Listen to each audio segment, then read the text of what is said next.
Novia sebagai guru senior dan yang saya hormati Bapak Ibu Guru TK Berdiri 31. Pertama-tama marilah kita panjatkan puji syukur kehadirat Allah Subhanahu wa Ta'ala.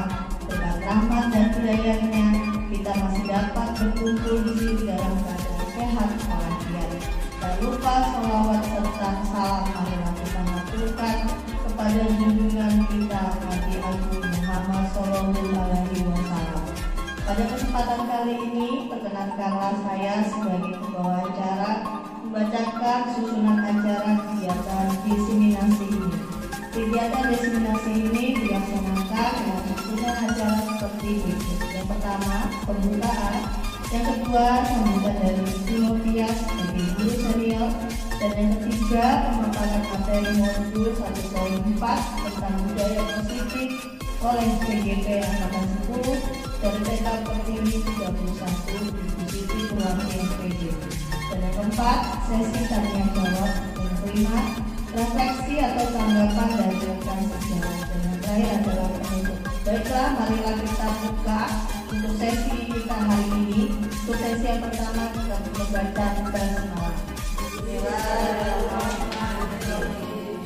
Marilah kita dengarkan sambutan dari Ibu Novia sebagai guru senior.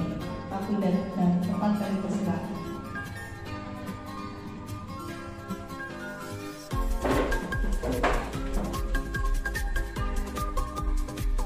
Assalamualaikum warahmatullahi wabarakatuh. Salam sejahtera bagi kita semua. Saya Ibu Novia sebagai guru senior dari CGP atau calon guru penggerak Angkatan 10 TK Pertiwi 31 Kabupaten Wonogiri. Saya di sini sebagai guru senior di lembaga ini sangat mendukung program yang dilaksanakan oleh Mendikbud. Semoga dengan adanya program ini, sekolah ini yaitu TK Pertiwi 31 Kabupaten Wonogiri bisa semakin maju dan berkembang lagi dalam hal mengajar dan pembelajaran untuk mencerdaskan anak-anak kita sebagai penerus bangsa Indonesia. Terima kasih. Sekian dari saya. Saya kembalikan ke pembawa acara. Assalamualaikum warahmatullahi wabarakatuh. Baik, kita lanjut untuk acara selanjutnya. Selanjutnya kita masuk dalam pemaparan materi modul 1.4 tentang budaya positif oleh CGP Angkatan 10 dari TK Pertiwi 31 oleh Ibu Siti Purwanti SPD. Saat waktu dan tempat saya persilakan.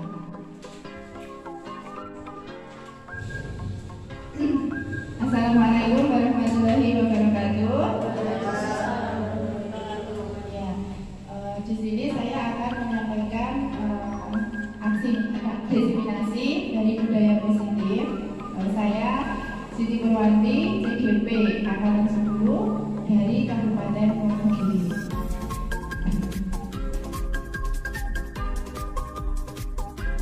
Salam guru penggerak.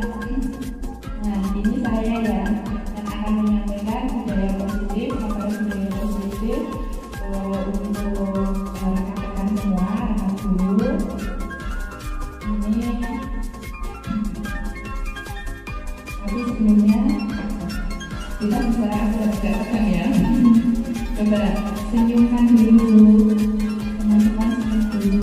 Barangkali tadi yang dari rumah mungkin ada yang guru yang acaranya dimulai tapi sudah ada kegiatan yang lain, tapi di sini mendengarkan pemaparan dulu, jadi kita request dulu untuk senyum yang senyumnya itu lepas dulu. Saya tidak ada senyum.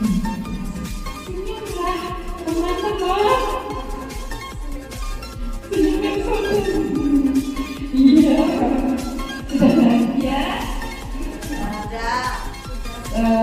Ini tadi kan tergerak untuk mengikuti kegiatan diseminasi yang akan saya sajikan. Jadi dari sini saja berawal saya untuk menyuruh ibu-ibu tersenyum itu hatinya ibu-ibu sudah tergerak dulu, sudah merasa tergerak dulu.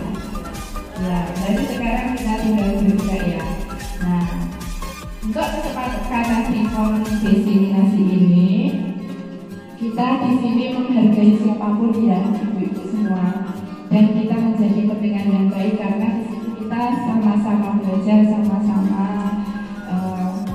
mencari wawasan yang mungkin masih belum untuk kita bersama, termasuk untuk diri saya sendiri. Seorang guru yang baik itu harus memiliki kemampuan dalam mewujudkan budaya positif di sekolah.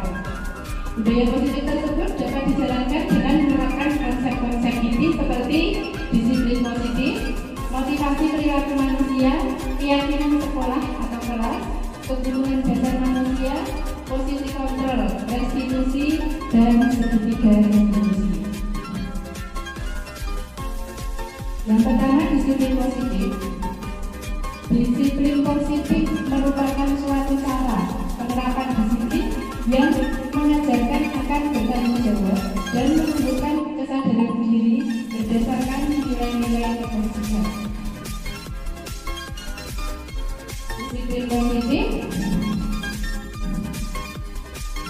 Disiplin positif lebih ke arah disiplin diri yang dapat mengontrol diri dalam melakukan segala tindakan. Anak-anak belajar kalau di TK itu kan lebih ke perkembangannya itu fisik, motorik, dan gerak ya. Jadi kalau misalkan akademik itu juga ada, tapi untuk yang mendisiplinnya lebih ke positif, yang arahnya lebih ke positif diri itu dengan yang tujuannya itu supaya dapat mengontrol diri dalam melakukan segala tindakan adalah dengan melakukan kegiatan-kegiatan seperti olah tangan ini.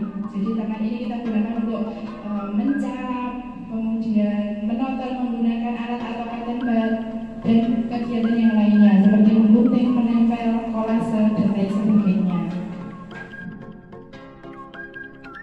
Disiplin positif dapat membuat murid ini memahami dan menyadari berdasarkan motivasi internal, bukan dari akibat paksaan atau hanya ingin mendapatkan pujian ataupun bahkan takut karena hukuman. Jadi memang motivasi dari dalam diri internal anak itu sendiri. Ada 6 karakter dalam profil pelajar Pancasila. Yang pertama, beriman, bertakwa kepada Tuhan Yang Maha Esa dan berakhlak mulia. Yang kedua, mandiri. Yang ketiga, berkebinekaan global. Yang keempat, bergotong royong. Yang kelima, kreatif. Dan yang keenam, bernalar kritis. Jadi profil pelajar Pancasila ini sudah ditanamkan sejak mulai TK, sejak anak-anak untuk nanti bisa dilanjutkan ke jenjang selanjutnya, baik SD, SMP, maupun SMA dan tingkat atas.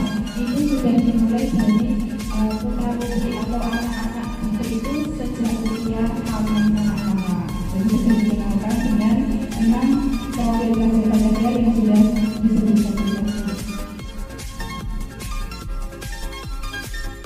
Kemudian yang selanjutnya, motivasi perilaku manusia. Ada 3 motivasi perilaku manusia. Yang pertama, untuk menghindari ketidaknyamanan atau hukuman. Yang kedua, untuk mendapatkan imbalan atau penghargaan dari orang lain. Yang ketiga, untuk menjadi orang yang mereka inginkan dan menghargai diri sendiri dengan nilai-nilai yang mereka percaya. Ini 3 motivasi perilaku manusia. Kemudian selanjutnya ada keyakinan sekolah atau keyakinan kelas. Keyakinan sekolah atau keyakinan kelas, guru berperan dalam mewujudkan terbentuknya keyakinan sekolah atau kelas dengan adanya kesepakatan antara guru dan murid. Jadi membuat suatu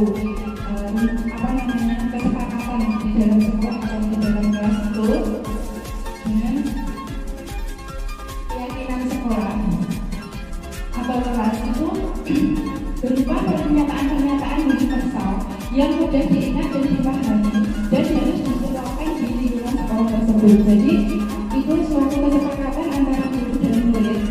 Itu pernyataan-pernyataan yang diterapkan secara universal oleh anak-anak didik supaya diterapkan di lingkungan sekolah.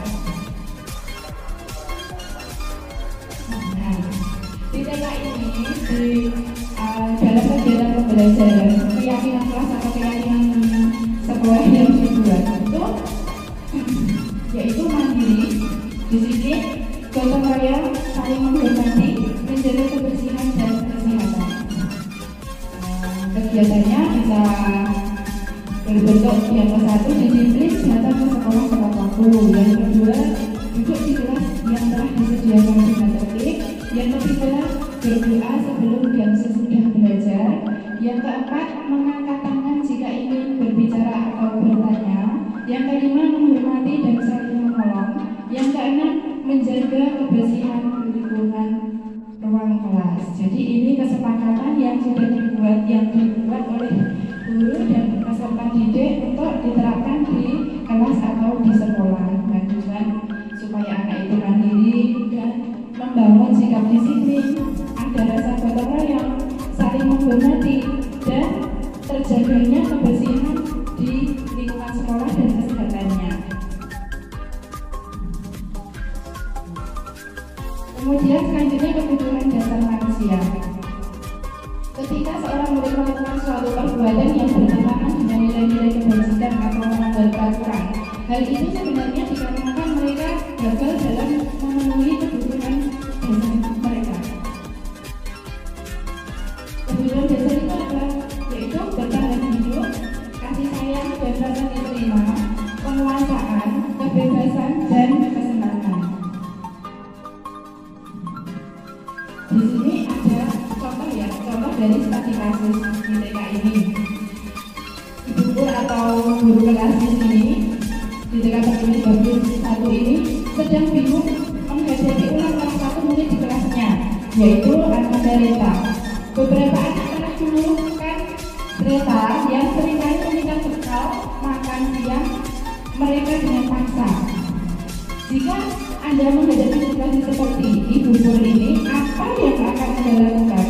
Nah, kemudian kira-kira apa alasannya anak Reta ini tadi selalu berulang di kelas itu? Dari kasus tadi ada alasannya. Si anak Reta itu karena dia lapar dan orang tuanya tidak membawakannya bekal makan siang. Maka kebutuhan dasar yang sedang berusaha dipenuhi oleh anak Reta adalah kebutuhan untuk bertahan hidup atau survival. Ya. Kemudian alasannya anak Reta yang kedua karena dia merasa senang temannya jadi memperhatikan dia. Jadi ketika temannya melaporkan tindakannya itu pada gurunya dan gurunya memberitahu orang tuanya, sehingga orang tuanya jadi memperhatikan si anak Reta tersebut. Maka kebutuhan dasar yang sedang dipenuhi oleh anak Reta adalah kebutuhan akan kasih sayang dan rasa diterima. Kemudian alasan yang ketiga, karena temannya itu jadi takut dengan anak Reta tersebut dan menuruti keinginannya. Maka sebetulnya anak Reta itu sedang berusaha memenuhi kebutuhan dasarnya akan kekuasaan. Jadi kalau anak Reta ini tidak membawa bekal makan, kemudian dia meminta kepada temannya itu menuruti itu karena rasa takut dengan anak Reta itu. Jadi untuk menuruti keinginannya, jadi seperti lebih ke kekuasaan, jadi berkuasa di dalam kelas itu. Kemudian ada lagi alasan yang keempat, karena mungkin anak Reta ini merasa bosan dengan bekal makan yang dibawakan ibunya dari rumah, karena ibunya selalu membawakan bekal yang sama. Nah, oleh karena itu dia ingin mencoba makanan teman-temannya yang beraneka ragam. Jadi semisalnya setiap hari anak Reta ini diberikan bekal hanya nugget saja, sedangkan teman-teman yang lain itu bervariasi.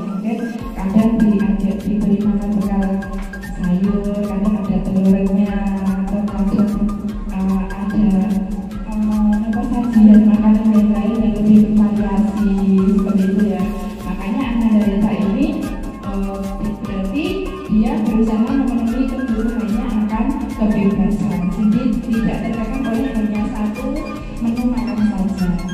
Kemudian untuk alasan yang kelima, karena ia melakukannya itu iseng-iseng saja, dan ia menikmati ekspresi wajah teman-temannya yang kesal.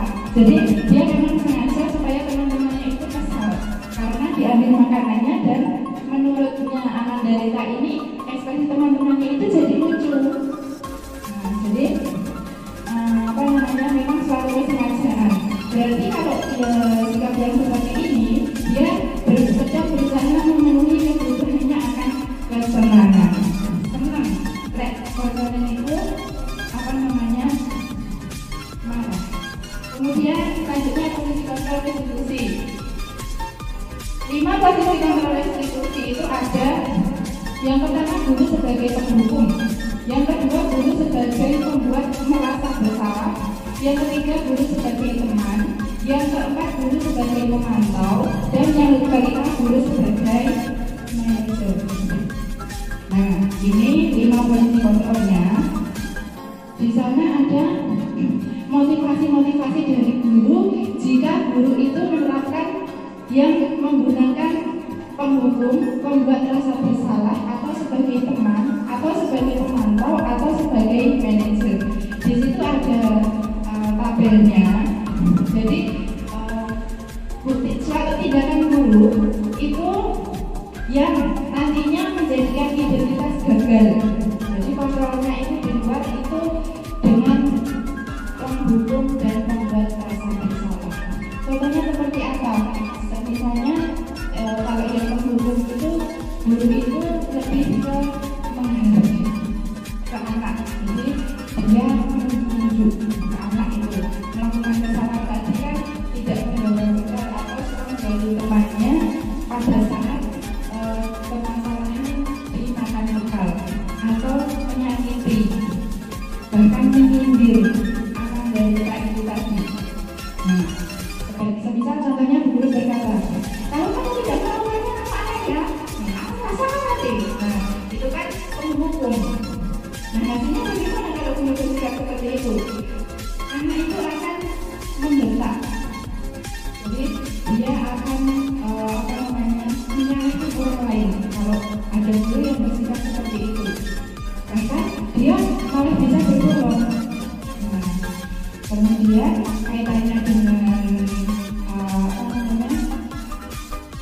berkualitas atau kualitasannya itu murid meletakkan guru di luar dunia yang berkualitas. Jadi yang ditanamkan oleh murid itu guru yang sikapnya seperti itu berarti dia di luar kualitas. Kemudian nanti hasilnya ketika guru tadi melakukan dengan cara penghukuman yang menghakimi, menunjuk atau menyakiti, menyindir, murid itu pasti akan mengeluarkan kata-kata biarkan saja, nanti juga marah-marah lagi ke guru. Nah, jadi itu terpatri atau tertanam di dalam rekamannya anak tersebut. Pada saat dulu kan gurunya kan jengkel. Nah, misalkan KP gurunya itu kan jauh mencolok itu kan menunjuk-nunjuk menyalahkan gitu ya. Tapi nanti karakter yang ada pada anak yang terjadi, nanti anak itu akan meremehkan atau akan guru itu cuma marah-marah terus gitu. Jadi itu sudah menjadi suatu kebiasaan yang guru nanti pasti juga marah-marah lagi. Terus dampaknya pada anak apa? Dia akan mengulangi kesalahan yang sama. Kemudian ada lagi misalkan guru sebagai pembuat rasa bersalah. Contohnya misalkan guru itu yang ketika mengetahui muridnya melakukan tidak mengikuti keyakinan keras yang ada, dia dengan cara berceramah. Jadi dia ngomong terus nanti mengatakan misalnya kan itu seharusnya kamu sudah tahu. Nah, itu jadi stres ya kalau punya murid seperti kamu misalkan. Nah, jadi saya itu kan memberikan suatu umpatan terhadap murid. Nah, dengan berkata seperti itu maka murid nanti akan menyangkal. Jadi dia nanti pasti dia akan berbohong. Dia maafkan saya dulu, tapi dia bohong tidak sadar dengan dari dasar hati nuraninya. Dia karena hanya dapat tekanan saja.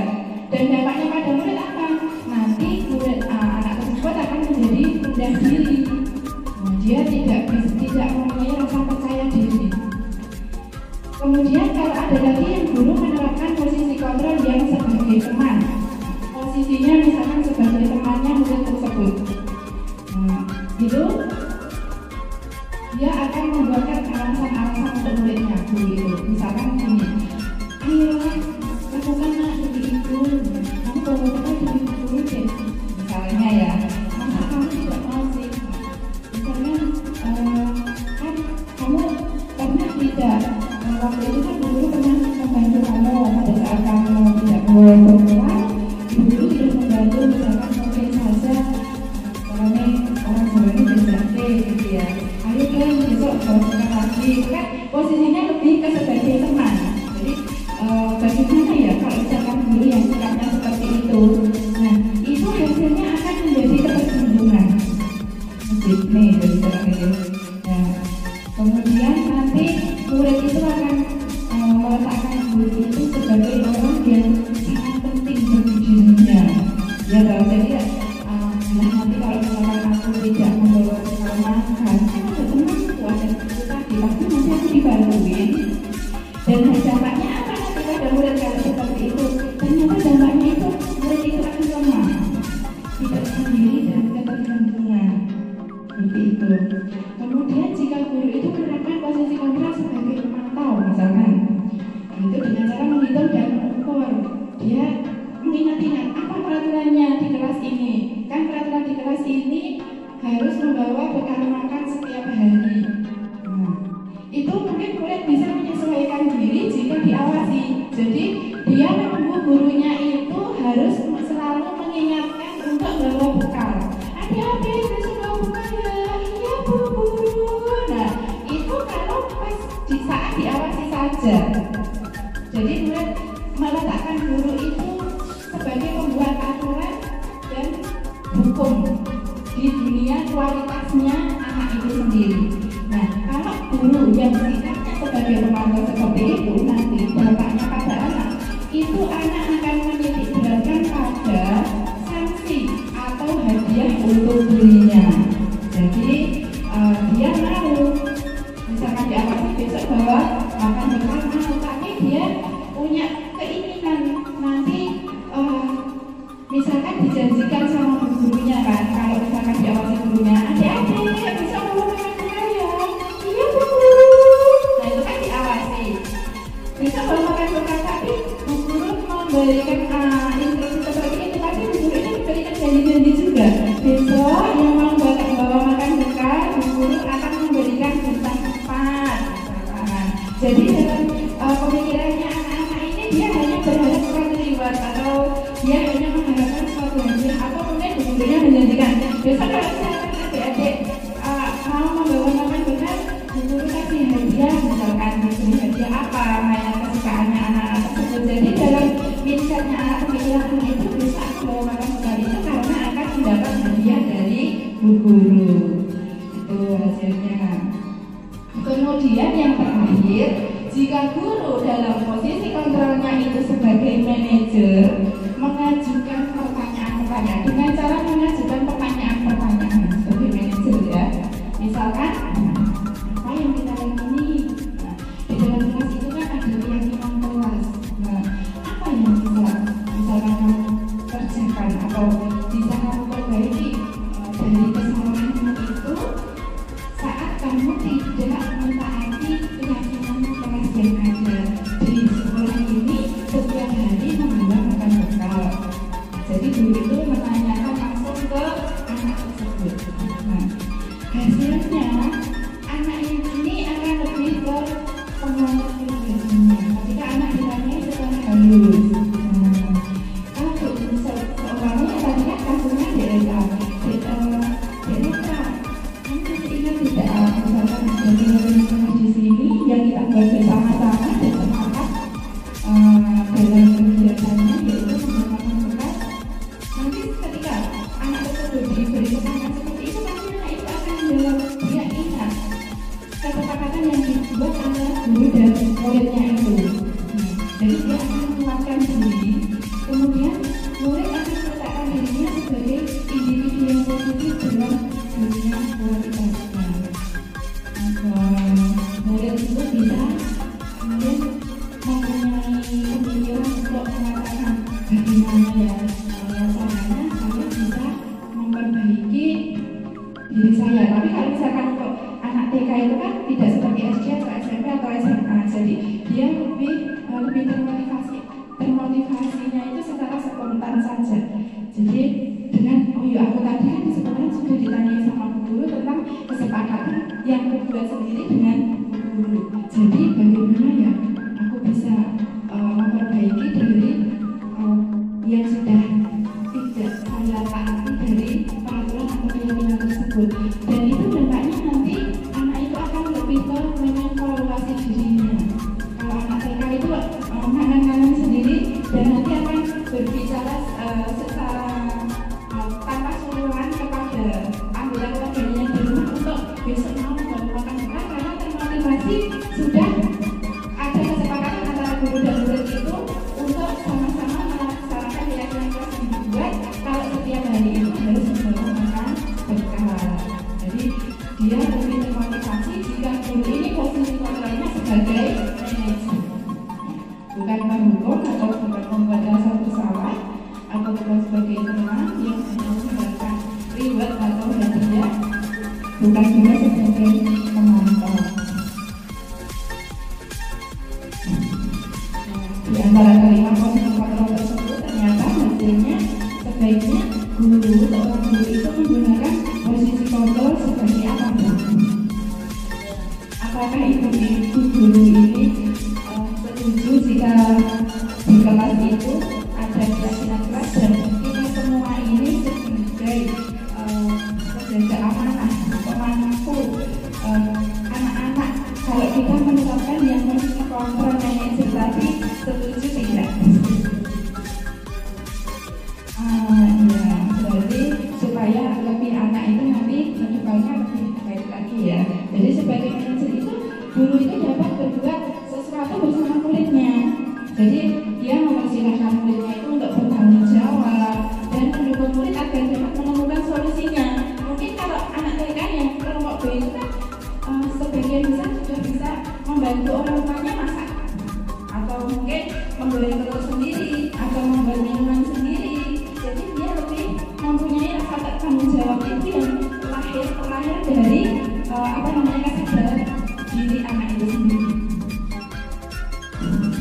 Selain itu, posisi manajer itu juga mengacu pada restitusi yang dapat menjadikan murid sebagai manajer juga di masa yang akan datang bagi dirinya sendiri. Jadi pernah mengalami pembelajaran yang seperti ini. Jadi dari awal tadi melakukan kesalahan atau tidak mentaati keyakinan kelas, dan gurunya ini menerapkan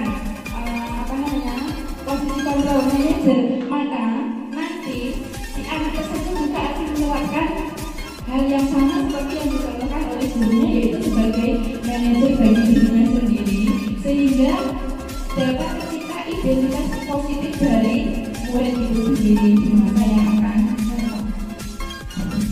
Penerapannya menggunakan segitiga restitusi, yaitu tanda dalam segitiga restitusi itu adalah menstabilkan identitas, validasi tindakan yang salah, kemudian menanyakan keyakinan kelas. Bagaimana caranya menjadi manajer itu tadi menggunakan tahapan segitiga restitusi. Menstabilkan identitas. Menstabilkan identitas itu dilakukan berdasarkan prinsip bahwa membuat kesalahan adalah bagian dari proses pembelajaran ya. Jadi nantinya itu akan menggeser identitas gagal ke arah identitas yang sukses. Menstabilkan identitas itu ada suatu aran atau ungkap, yaitu berbuat salah itu kan hal yang manusiawi. Tidak ada manusia itu kan yang sempurna. Kita pasti bisa menyelesaikan permasalahan ini. Jadi Bapak Ibu tidak tertarik untuk mencari tahu siapa yang benar, siapa yang salah.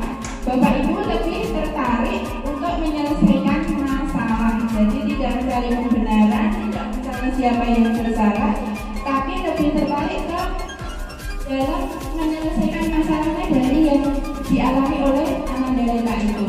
Jadi kalau kamu menyalahkan dirimu sendiri terus menerus, apakah kamu bisa bersikap baik pada dirimu sendiri? Jadi saya salah. Kalau gurunya tadi keliru dalam menerapkan posisi kontrol, validasi tindakan yang salah dilakukan berdasarkan prinsip bahwa setiap perilaku berupaya memenuhi suatu kebutuhan tertentu, sehingga guru atau orang tua akan bergeser dari pemikiran stimulus respon menjadi proaktif, serta akan lebih mengenali dan memahami kebutuhan murid dan anak. Nah, kemudian segitiga instruksi yang kedua, validasi tindakan yang salah. Dia guru sebagai posisi control manager tadi menanyai kepada anak, misalkan, kamu pastinya punya alasan mengapa melakukannya, apa yang memberi kamu boleh tetap berusaha menjaga sikap itu, tapi tambahkan sikap lain yang baru. Terus kemudian anak itu, guru itu akan berkomunikasi lagi terhadap anak tadi, misalnya, kamu maukah belajar misalkan cara lain ya untuk mendapatkan yang kamu butuhkan, tapi tanpa harus memukul anak dalam guru memberikan penguatan pada saat terjadi validasi tindakan yang salah terhadap muridnya, tanpa harus memukul, tanpa harus mencubit, tanpa harus meminta menakut-nakuti dan lain sebagainya. Kemudian menanyakan keyakinan kelas. Menanyakan keyakinan kelas yang dilakukan dengan memberi pertanyaan-pertanyaan bermakna kepada murid atau anak untuk memunculkan motivasi secara intrinsik sehingga mampu menaikkan keyakinannya dengan tindakan yang salah tadi.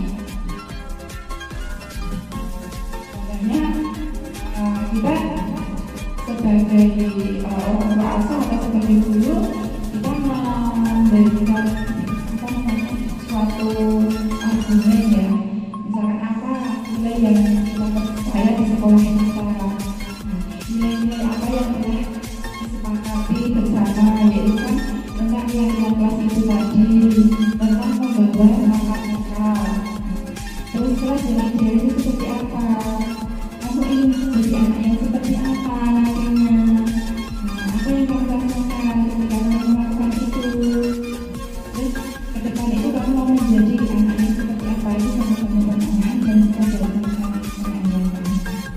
Dan ini ada gunanya saat penerapan segitiga.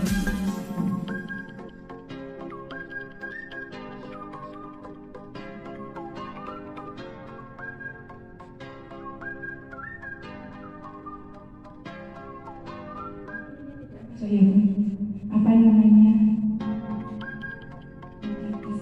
Tapi nanti di videonya ada.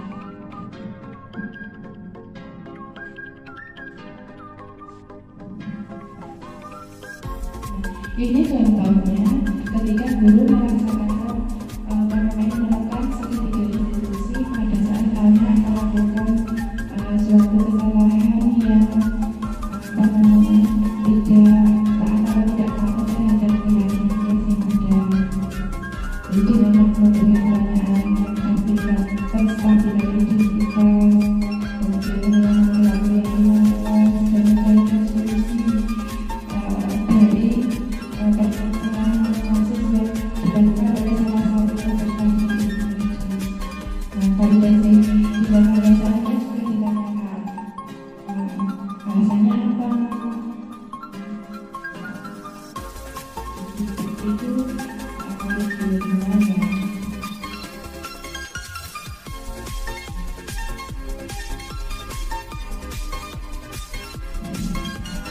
Ini serangkaian dari budaya positif yang sudah diterapkan tadi di dalam kelas ketika pembelajaran 21.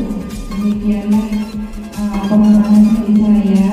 Semoga dapat menginspirasi untuk kita bersama dan memperbaiki kegiatan pembelajaran dari kita bersama. Jadi saya cukup pemaparan hari ini. Akhir kata, semoga kita bisa, kita sudah bergerak ya, sudah. Kemudian lekas bergerak, mau apa tidak? Mau. Dan mari menggerakkan, mau tidak? Mau, siap. Menggerakkan siapa saja, Bu?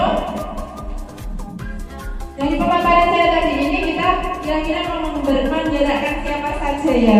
Kan sudah menyimak dari pemaparan saya, kita sebagai sesama guru. Kira-kira kita ini mau menggerakkan siapa saja, Bu?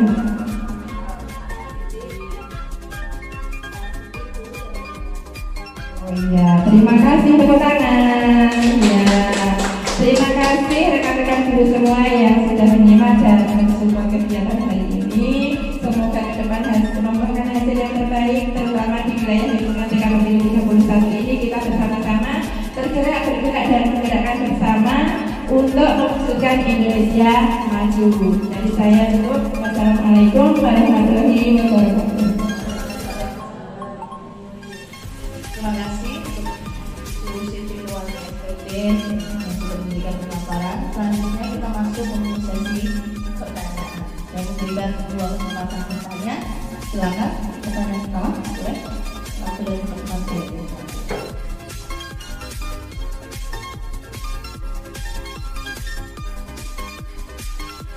Assalamualaikum warahmatullahi wabarakatuh. Dari pemaparan yang sudah disampaikan oleh Ibu Siswati tadi, ada pertanyaan yang ingin saya sampaikan. Upaya apa yang dapat dilakukan oleh guru sebagai pendidik untuk dapat menumbuhkan rasa positif pada siswa terhadap kegagalan? Terima kasih. Assalamualaikum warahmatullahi wabarakatuh. Ya, terima kasih atas pertanyaan yang diberikan. Saya akan mencoba menjawab pertanyaannya.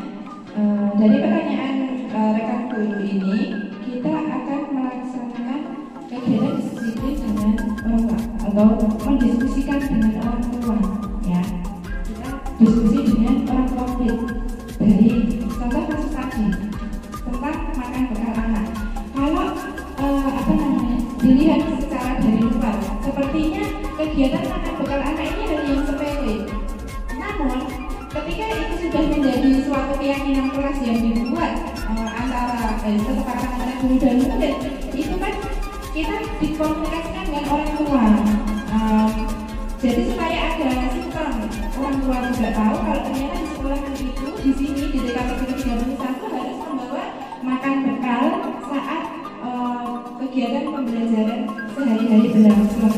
Pasti di situ ada tujuan-tujuannya dari kegiatan membawa makan bekal itu tadi ya. Kemudian memberikan motivasi baik ke anak didiknya maupun ke orang tuanya. Jadi supaya sama-sama nanti bisa mendapatkan hasil yang baik, anak itu menjadi rutin. Kemudian mungkin kalau misalkan sudah diberikan motivasi, kita memberikan tawaran atau kita mungkin memberikan bantuan atau menanyai apakah ketika keyakinan kelas ini saya buat atau dibuat oleh guru dan murid itu orang tua tadi yang kita ajak diskusi itu setuju tidak dengan kegiatan itu. Kalau misalkan merasa keberatan, tentu saja ada orang tuanya itu yang bekerja atau mungkin ada yang anak itu tinggalnya hanya tidak dengan orang tuanya. Jadi itu disitulah kita berusaha untuk menawarkan diri, mencoba menawarkan atau bantuan mungkin saja dicarikan solusi yang lain supaya anak tersebut bisa membawa makan bekal seperti itu. Kemudian setelah sudah diberikan tawaran atau bantuan, diamati apakah besok-besok itu masih diulang lagi seperti itu, apakah ada perubahan ataukah ada peningkatan. Kita memberikannya jangan setengah-setengah. Jadi kalau misalkan itu memang sudah suatu mungkin bentuk keyakinan keras, maka kita tidak tidak putus asa dalam terus mengkomunikasikan terhadap orang tua tersebut supaya keyakinan keras itu bisa berjalan dengan lancar. Kemudian jika masih ada kebingungan, ternyata ini kegiatan makan bekal anak ini dalam praktek lapangannya sehari-hari ini yang membawa makan bekal itu hanya sebagian saja, itu saja, misal seperti itu ya. Jadi kan berarti suatu kegagalan dari keyakinan kelas yang dibuat antara murid dan guru itu tadi. Nah itu kita berikan alternatif lain suatu bentuk pembelajaran mungkin dengan melibatkan orang tua yang kita ajak diskusi tadi untuk diberikan kegiatan dalam kegiatan parenting yang berhubungan dengan masak-masak atau cooking class seperti itu. Itulah jawaban dari saya. Bagaimana apakah bisa? Setuju ya. Terima kasih. Oke, baik. Yang berikutnya saya persilakan ada bertanya.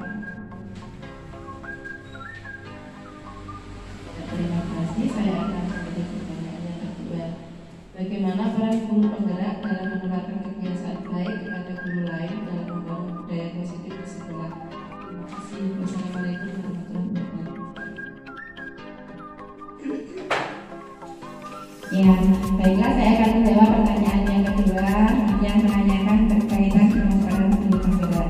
Peran guru penggerak itu dalam menularkan kebiasaan baik kepada guru lain atau rekan sejawat yang lainnya dan peserta didik pada khususnya ya. Karena kita di dalam pendidikan ini kan amanah kita tentang peserta didik. Jadi kebiasaan-kebiasaan yang sudah bagus itu peran sebagai guru penggerak itu adalah membagikannya kepada teman-teman guru yang lain, rekan guru yang lain yang mungkin masih menghadapi kesulitan atau mengalami masalah yang sama. Kita bisa sharing supaya dalam membangun budaya positif itu ada penguatan. Jadi yang sudah memang benar-benar menjadi budaya dan iklim yang baik. Seperti disiplin positif itu yang penerapan itu loh, 5S: senyum, salam, sapa, kemudian apa lagi? Sopan, santun. Ya. Jadi semua kan sudah mengenal ya. Jadi itu kita terapkan bersama-sama. Kemudian yang lebih utama pentingnya lagi tentang lingkungan sekitar. Jadi seandainya si guru penggerak tersebut di lingkungan sekolahnya sudah bisa menggerakkan dan menerapkan tentang kebersihan, bergotong royong tentang keadaan lingkungan, kita bisa saling berbagi terhadap rekan yang lain. Itulah peran dari guru penggerak itu. Seperti itu dalam bagaimana makasihnya. Cocok? Ya, terima kasih atas pertanyaan-pertanyaan yang diberikan. Saya kembali ke masyarakat. Kita masuk pada sesi tanggapan dari rekan-rekan guru. Bagi rekan-rekan guru yang ingin memberikan umpan balik dan persoalan.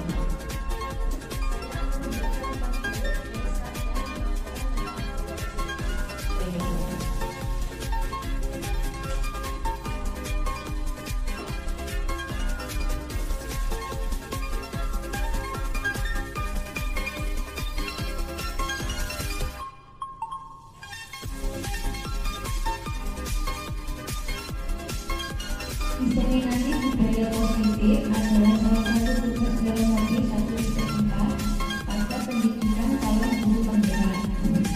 Materi yang disampaikan antara lain berhubungan paradigma teori kontrol, sistem positif, kebutuhan dasar manusia, keyakinan kelas dan pendidikan institusi. Tujuan membangun budaya positif di sekolah adalah menumbuhkan karakter anak. Kita semua percaya bahwa tujuan dari sekolah adalah pembentukan karakter. Itulah mengapa banyak program sekolah yang bertujuan untuk menumbuhkan karakter murid. Sekian yang saya sampaikan, terima kasih. Baiklah, sekian rangkaian acara kita pada saat pagi hari ini. Tiba saatnya kita masuk di penghujung acara dengan mengucapkan kata Alhamdulillahirabbil alamin. Demikian yang dapat saya sampaikan. Saya selaku pembawa acara mohon maaf jika ada salah kata yang saya sampaikan. Wassalamualaikum warahmatullahi wabarakatuh.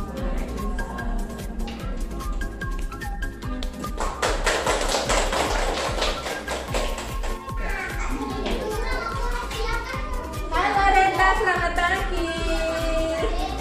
Iya, Dek Reta, Bu Guru mau bertanya ya. Bu Guru mau manggil Dek Reta kita ruangan ini. Dek Reta tahu kenapa? Kenapa? Oh, Dek Reta suka membawa bekal ke sekolah ya. Kalau misalkan dicari solusinya bersama-sama sama Bu Guru mau? Oh iya, tapi Bu Guru yakin pasti Dek Reta itu tidak membawa makan bekal ke sekolah. Selalu lupa, itu pasti ada alasannya. Kenapa Dek Reta? Terburu-buru kalau mau berangkat sekolah, selalu terburu-buru. Dek Reka, kalau misalkan suka lupa membawa bekal ke sekolahan, itu kan nanti Dek Reka kalau misalkan pas mengerjakan tugas sudah selesai, akhirnya Dek Reka nanti jadi bergetar, kemudian nanti tidak konsentrasi saat belajar, itu tahu ya. Kemudian Dek Reka coba diingat-ingat. Dek Reka masih ingat tidak dengan keyakinan kelas yang kita buat? Iya, ingat ya, keyakinan kelas yang kita buat adalah kalau masuk ke sekolah, anak-anak selalu membawa bekal makan. Supaya apa, Dek Reka? Oh iya, supaya tidak lapar saat belajar di sekolah. Iya. Kemudian Dek Reka apakah bersedia untuk memperbaiki sikap Dek Reka untuk bisa supaya selalu bisa membawa makan bekal? Bersedia? Oh iya. Mulai kapan Dek Reka? Mulai sekarang bagaimana Dek Reka caranya supaya tidak lupa membawa bekal? Caranya kalau dari rumah bagaimana? Nggak buru-buru, kemudian bekalnya dimasukkan ke dalam. Oh iya, supaya tidak lupa gitu ya. Berarti Dek Reka setuju ya dengan keyakinan kelas yang dibuat di sini untuk selalu bawa makan bekal ya? Setuju. Itu sebenarnya baik tidak Dek kalau bawa makan bekal? Baik ya, demi kesehatannya ya. Iya, cocok. Iya, sekarang Dek Reka sudah sepakat dengan keyakinan kelas, tidak mengulangi lagi mau bangun di sekolah, ya. Sekarang Dek Reka boleh melanjutkan kegiatannya dan terima kasih ya Dek Reka atas waktunya.